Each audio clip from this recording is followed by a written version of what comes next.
Midnight Sun here. Today we're going to be doing a Gears of the Dreadland or God set build guide. So one of the subscribers recommended that we do a build guide going over kind of how the Gears of the Dreadland set is run. So we're going to cover our skills and what we're using for those, as well as the stats on our items. So we're going to look at those later on in the video, and then we're going to cover some Paragon and what to use for the Paragon. And then finally, we're going to cover some of the variants that are used primarily in this build. So to get started, we're going to go ahead and pull up our inventory. And every single item that I have on here is currently ancient, so it's going to be contributing a little bit more than the standard one. So actually, let's go ahead and move over to the armory to get a better view of this. So this is what I'm currently have equipped, which is my Guardian push set. And you can see the Kanai's cube and the skills a little bit better through here. So this is with the Guardian set, and the Guardian set is contributing a lot. So there's the bonus for that there if you want to pause and read them. But basically, they're doubling our dexterity and vitality from all of the equipped items that we have on. So this is going to be a significant factor in the early game before you get your push set going. We are currently using the 9th Series Satchel and the Hunter's Wrath, as well as a Ring of Royal Grandeur, which allows us to use our Gears of the Dreadlands set, as well as our Guardian set. For the skills, Vengeance is going to be reducing all the damage we take by 50%, as well as giving us a little bit of a damage boost, which is why it's really important to have a lot of cooldown on this build, including the Dawn, which we have equipped. Smokescreen is going to let us vanish for 1 second, becoming invisible. The companion we have on is Boar Companion, which adds a lot of life regeneration and resistance to all elements by 20%, which is very useful for our character. So this is what's contributing a lot to my survivability on this build. I believe it's recommended that I take Preparation on the max roll guide, but I decided to switch it out because Preparation wasn't really all that useful. And then we have Fan of Knives Bladed Armor, which also gives us 40% additional armor for 6 seconds, which is what we stack with our dexterity. And then we're using Strafe to primarily fire off our main skill here, which is the Hungering Arrow, Devouring Arrow, and that's a cold damage skill. So stacking cold damage is going to help us out a lot. I have the archery bonus, and since I'm using hand crossbows, it's going to give me 5% critical hit chance, as well as 1 hatred per second with my second hand crossbow over there. So it's a very good passive for giving us a little bit more damage here. I'm also using Cull the Weak, which increases damage against slowed or chilled enemies by 20%. And then I'm using Tactical Advantage, which is going to give us a lot of movement speed whenever we use Shadow Power, Smokescreen, or anything like that.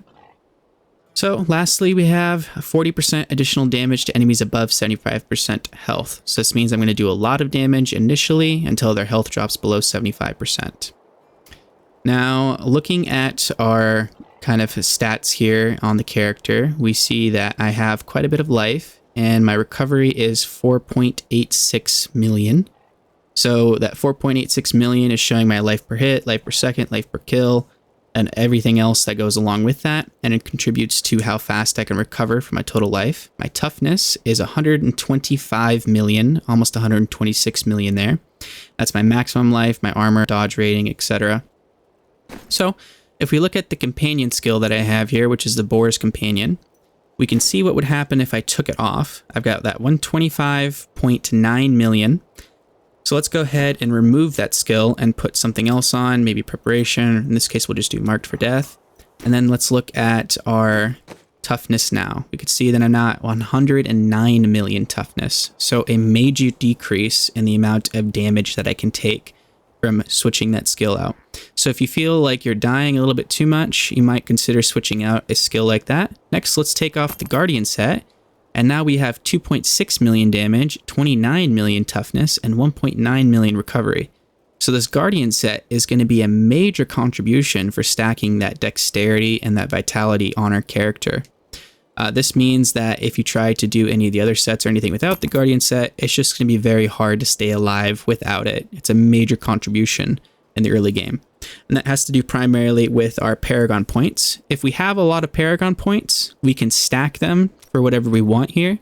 So if I want to stack a lot of vitality, I can just pump it full of vitality, and that's going to give me more life.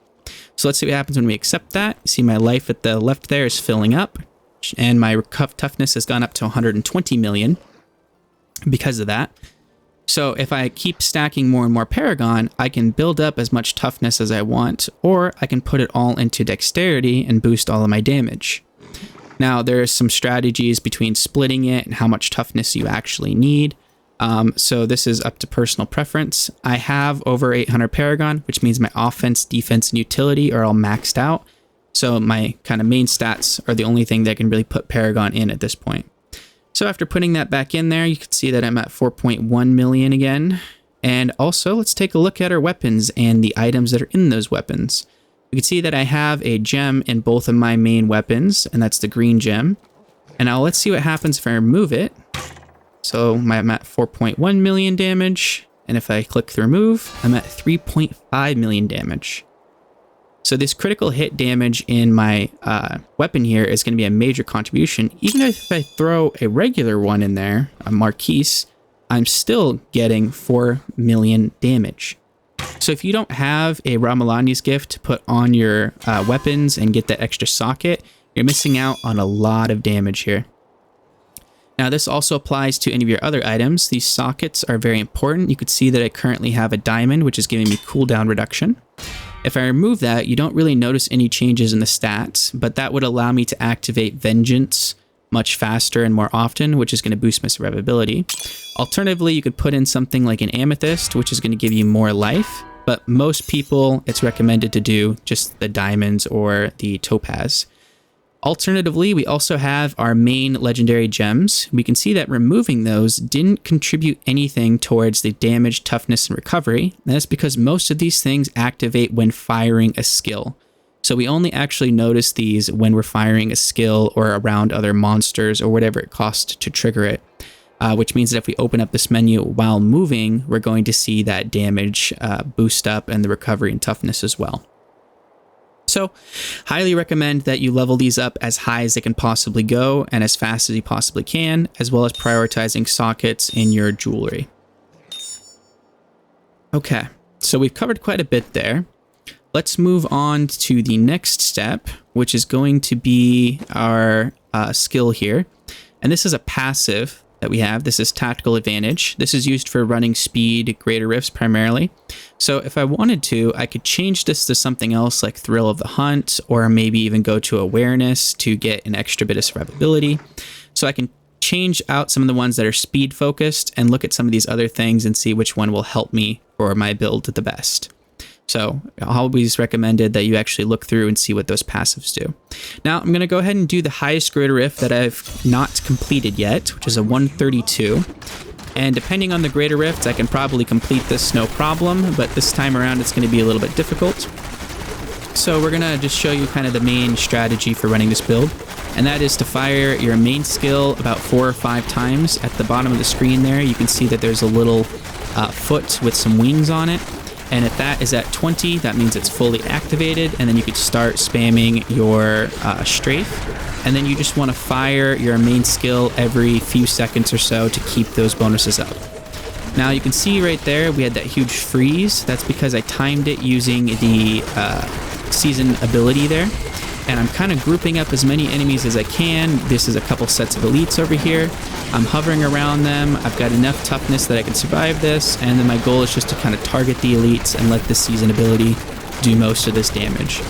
So I don't want to stick too long in an area if something's taking a little bit longer to kill, or if it feels like it's going to take too long and I don't have the ability to boost it with the season bonus ability here, then I'm just going to skip the area as it's just not worth the time. Pylons are obviously extremely useful there as well. Now let's look at the Guardian push set. So this is the set that people use for pushing, and notice that my damage has dropped down to 2.7 million and my toughness is only at 26 million.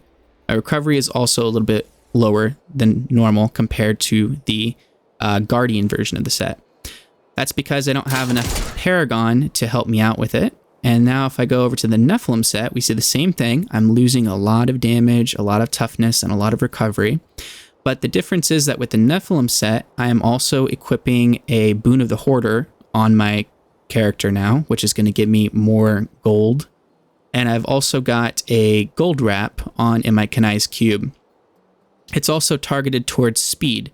That's because I don't need all the damage on T16 farming or doing your standard Nephilim Rift. So I'm going to go ahead and open this up and show you what it looks like. Because we can pretty much kill everything with the damage we have, we're going to focus everything else on toughness and speed. We're still going to fire off our main skill in the beginning, and then now we can just hold down strafe, and you can see that we're moving much, much faster than we are. And look at our toughness. We're at about 40 trillion, 480 million, or 56 billion right there. So yeah, there's 71 billion, 421 million, 345,000-ish toughness right there. This means that absolutely nothing is going to kill me. I can extend in all the explosions, and that's because of the gold wrap and the boon of the hoarder that we have equipped, boosting our toughness. So I highly encourage you to do that for Nephilim Rifts, as well as running through the visions, just switching over to those speed versions and allowing you to kind of plow through everything. Doesn't matter if it's a Rift Guardian or boss or anything like that, they're all going to die in a few seconds, which is kind of what you want to target for anyway. So this is going to kind of be the gist of all of these builds here. I hope that this helped you guys out a little bit. The core of running the set here is that you switch over to something like this for farming, the Nephilim version, and then you go to the Guardians until you build up enough Paragon. Once you've amassed enough Paragon that when you equip the push version of the set, you can kind of spread out your Paragon to either damage or toughness wherever it's needed, and then use that. So hopefully this helped you guys. Thank you. Bye.